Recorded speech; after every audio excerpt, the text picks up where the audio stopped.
Hey everybody! Things that make you go ooh.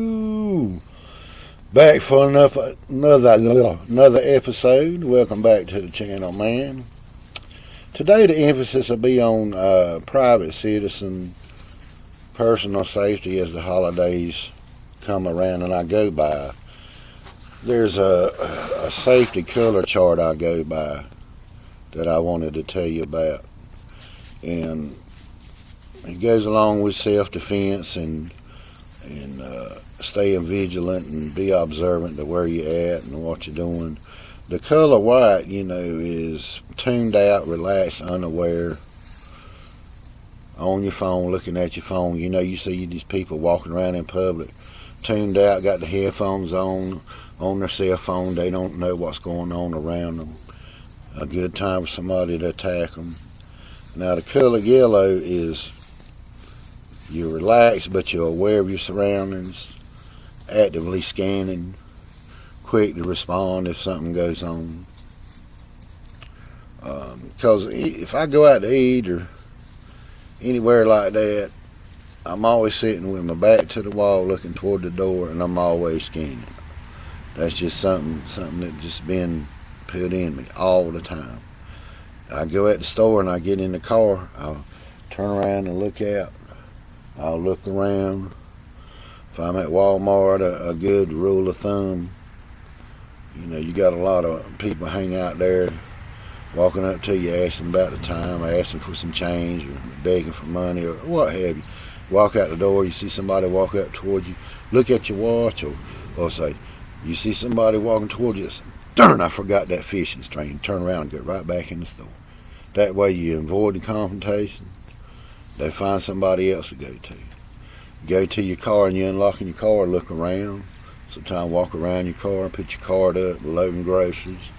People talking about they're going to steal people's groceries and all of this because of the EBT.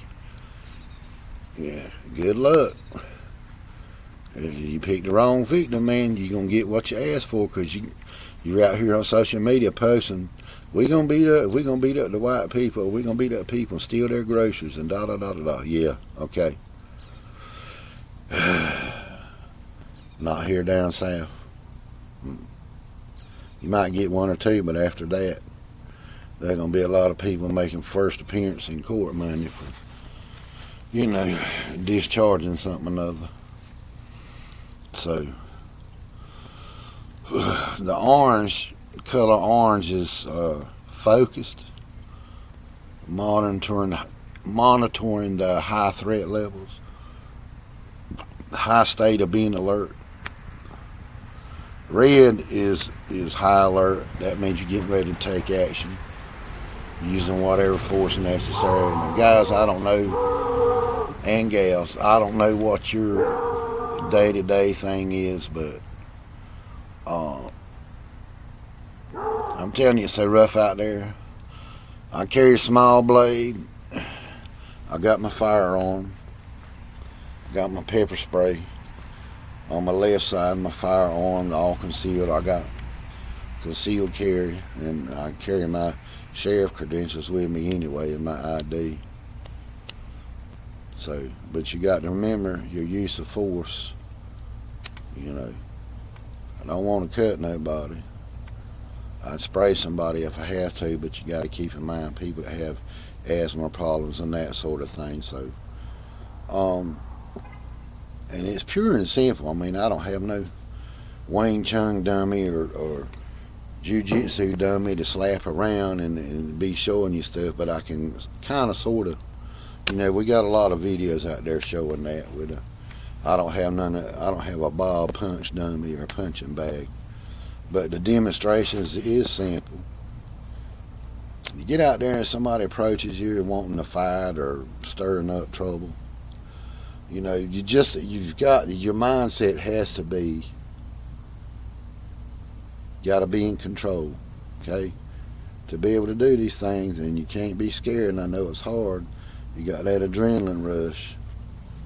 I've been in martial arts. I've got a red belt in the Korean art of Hapkido, which is Korean version of jiu-jitsu, basically what it is. I don't claim to be no expert. I don't claim to be no Chuck Norris, but Being in law enforcement 30 years, I can tell you what works and what don't. Okay, I got the common sense now. I can tell you what works and what don't, and what the best thing is for you versus what a law enforcement officer. What I'm showing you is things that an officer can't do unless it's life and death, officer. But as a citizen, you know, your mindset. Somebody comes up to you and I'm gonna bust your ass, If you go into a boxer stance, that's gonna tell them right there you ready to fight, so they're gonna do their thing. You don't want to do that. Go up to them, put your hands, and say, "Oh, bud, man, I ain't got no problem with you." Okay, and right in their mouth, I'm gonna F you up and da da da da da da. While they run in their mouth, that's when you bum rush. Okay, that's what I call the window of opportunity to me. You may see it different, but it's the window of opportunity to me. I'm gonna F you up, blah blah blah blah blah blah. Okay, always remember your legs are longer than your arms. Okay, the principles you need to look at as a private citizen and put them in your head and really think about it. Have an open mind. Okay, this is not where you're gonna get a black belt in 20 minutes. No, it ain't about that. Remember, vision, breathing, and balance. Those three things. A man can't see, he can't fight. A man can't breathe, he can't fight. If he can't stand up, he can't fight. Okay, and motion causes motion. As soon as you see him move, you're going to move. You can move faster forward than he can backwards. I learned that from Professor David from V Jiu-Jitsu. You need to check his channel out. Hit a like, subscribe, show him some love. But you can move faster forward than he can backward. And motion causes motion. But one thing, if you're out there and you're trying to talk to a guy and they end up taking a swing at you, you heard it, the wax on, wax off, and best thing to do, and I'm just sitting in the chair because I ain't out here with some punch dummy. The best thing to do is like this. Bring your arm up, especially if he's swinging a left punch. Come over with this arm like that. Boom, you're protecting your head. Boom. As well, at the same time, if he swings at you and you step in, and you do that, bam, your elbow's going to hit him right up under the chin and push him out and get out of there. That's the best thing if he manages to swing at you. But if you're sitting there talking, if you lose control, you're not going to be able to do the stuff. You remember when you were a kid and your mama was fussing you out because you done something wrong, you had to stand there and take it. You wanted to say something, but you just didn't. You just kept your mouth shut. But that's how you have to do that. And you got to remember, as soon as you see him move, if you feel like something needs to happen, bum rush him. You need to get him before he gets you, okay? Let me turn my hat back. Get him before he gets you. The element of surprise, okay? You don't want to, you put your hands up like you're ready to fight. Okay. Self-defense is different than fighting. Get that through your head first, okay? Fighting and self-defense are two different things. A karate man thinks different. A boxer thinks different. A jiu-jitsu man thinks different. A wrestler thinks different. All of these are different. It's a different frame of mind. If you do it quick and fast, you'll be successful. Do it quick and fast and get out of there, okay? I probably could do it for days of being a wrestler. I'm used to getting thrown down and slapped and hit. I'm used to absorbing a punch. I know how to take it. If he hits you in the right place, he's going to knock you out. You do your hand like this in a karate strike. Okay? And if you're able to, if you strike him in the side of the neck with that blade of the hand like that, you'll knock him out. One shot. Bam! Hit him right there beside the neck. Just right here. Bam! You'll knock him out. Okay? While you got your hands up like that, while I say the window of opportunity, he's cussing you out and he's getting up in your face, either shoot that hand to the eyes, whoa, okay? Go high, low, and then back high. Okay, shoot that hand into the eyes, whoo, kick his knee, bam, elbow him, bam, then get out of there. Low, you can go high, or low, high, low. When he's talking to you, hey, you got your hands up. You know the old saying, kick him in the balls. You ain't got to kick. Look in his face. Don't telegraph anything. Swing right down there with your fist. Bam! Hit him right in the balls. As soon as you hit him, he's going to come down like that. And when he comes down, take these fingers, grab the back of his head, gauge his eyes, and then kick his knee out. Okay? 3 moves, that's all you got to have. Or you got your hands up, take his knee out. Always remember, strike the closest target. That's what I always did. The closest target. Whatever leg he steps forward towards you, don't look down. Just keep looking up. You can see where he's at. Bring that leg up. He won't even see it. Bring that leg up shortly. Take his knee out. Boom! Break his knee or his shin. Boom! Just that quick. But when he ducks down, you got his eyes. Reach around his head with your thumb his eyes. It's just that simple. You know, get you a person to practice with, or get you one of them Bob martial art dummies, and stand there practicing, striking the eyes, the side of the neck, the jaw, the palm strike to the nose. Boom! You just like that. You know, that's why I say window of opportunity. It's going to open and close. But while he's fussing and cussing, son of a bitch, I'm going to stomp you. Boom! That's when you go on him. He punches at you, move in, don't step back, move in. Bam! Bam! And just, you know, practice your boxing, your jab, your reverse punch, practice all of that. But it only takes a few seconds. It only takes a few seconds. You can trip him, but you got to disable him. You know, a lot of the wrist locks and stuff I learned in Hapkido, they work.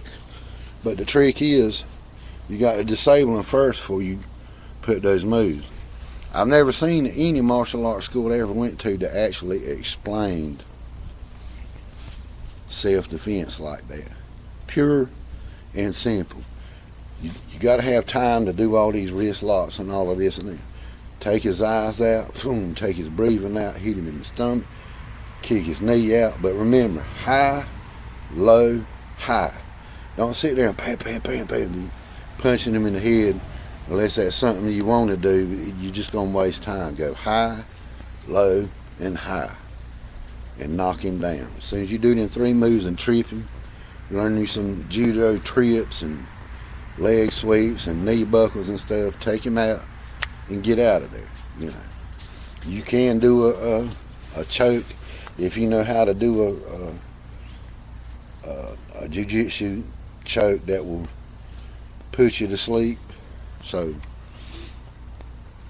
very simple, and you got to, but you got to keep an even state of mind, because if you lose control, you're just going to be in a fighting match. You know, a lot of martial art instructors teach you how to do this stuff. Seems like the closest thing that I've seen so far to what I do, and I've been invited to go to the martial arts school there in Lumberton, and you know, I'm gonna go check it out. But the closest thing to what I'm talking about here would be between Krav Maga and maybe Wing Chun type stuff. But it's all hand-to-hand combat, really. But you know, you ain't got to be no Superman. If you can find a way out of it, get out of it. But always, you know, you put your hands up like that because it's non-threatening. And here's the thing to think about: when you put your hands up like this, and you got some dumbass over there videotaping, but they're not gonna help you. They're gonna videotape it for life. But when somebody sees that and asks for that footage and sees your hands up like that, you're not showing aggression. But if you're doing this, the judge's going to look at it and say, look like you were ready to fight him just as much. What are you going to say if your hands up? And just, Judge, I was trying to avoid it, tell him to back off, and he wouldn't. And I just, your hand's already up. Shoot, knock them eyes out. Boom. If he comes with a punch, you got this arm up. Boom, take them eyes out. And you got to get him before he gets you. But that's some of the points that I wanted to tell everybody as a private citizen, because things are getting so dangerous. You know, don't let nobody knock you down. Keep them off of you. Like I say, kick that knee, chop the side of that neck, take them eyeballs out. Do what you got to do, you know, because you got to survive out there. Maintain your carries. I got a blade, pepper spray, and my firearm on me at all times, because you just don't never know. A friend of mine was saying the other day, he was driving along, and there was some guy walking out in traffic acting crazy, acting erratic, and just being foolish, so he jumped on the side of the guy's truck when the guy took off. He's hanging on to the mirror and trying to punch his windshield out for almost 2.5, 3 miles. You know, if it was me, as soon as he popped that window, Second Amendment, Jack. Second Amendment. But you heard it from somebody else. If you like what you see and hear, man, hit like and subscribe. Any more defensive tactics, man, I can show you later on. Just let me know. Some of the moves back in pro wrestling that we used to do, man, they do work if done for real, because it was basically all judo and jiu-jitsu. Same thing, except you didn't you didn't try to kill the man. You know, you had to look out for him. Being a wrestler, that's what you did. But you had some guys out there that would intentionally try to potato and hurt people, and I'd knock the shit out of them when they hit me. But anyway, hey man, y'all find a good defense school and learn, and get it with a buddy, and get out in the yard and practice at doing some locks and doing some techniques and all of that stuff. But remember that, I call that the rhino. Just like when you do that like that, because he's going to hit your arms. Bam! So as soon as you come up, you're going to hit him. Bam! With that elbow. But you know, you're covering the computer, this part right here, the head. You're covering the head. Step into him. Bam! Because if you can't touch you, he can't hurt you. Bam! He's going to hurt your arms, you know. And always watch for his hand behind you. He might have a blade, or he may even have a firearm, but you got to take him out, man, before he hurts you, because a lot of people's going to be out here shopping, doing stuff. They're going to be with their families, man. You the man of the household or the woman of the household, you got to defend yourself. Remember, you know, vision, breathing, and balance. Y'all check out V Jiu-Jitsu with Professor David, man. You'll learn a whole lot more on it. Check his channel out. Believe me, you'll love it. It's common sense stuff, and practice with it. Have a good one, y'all.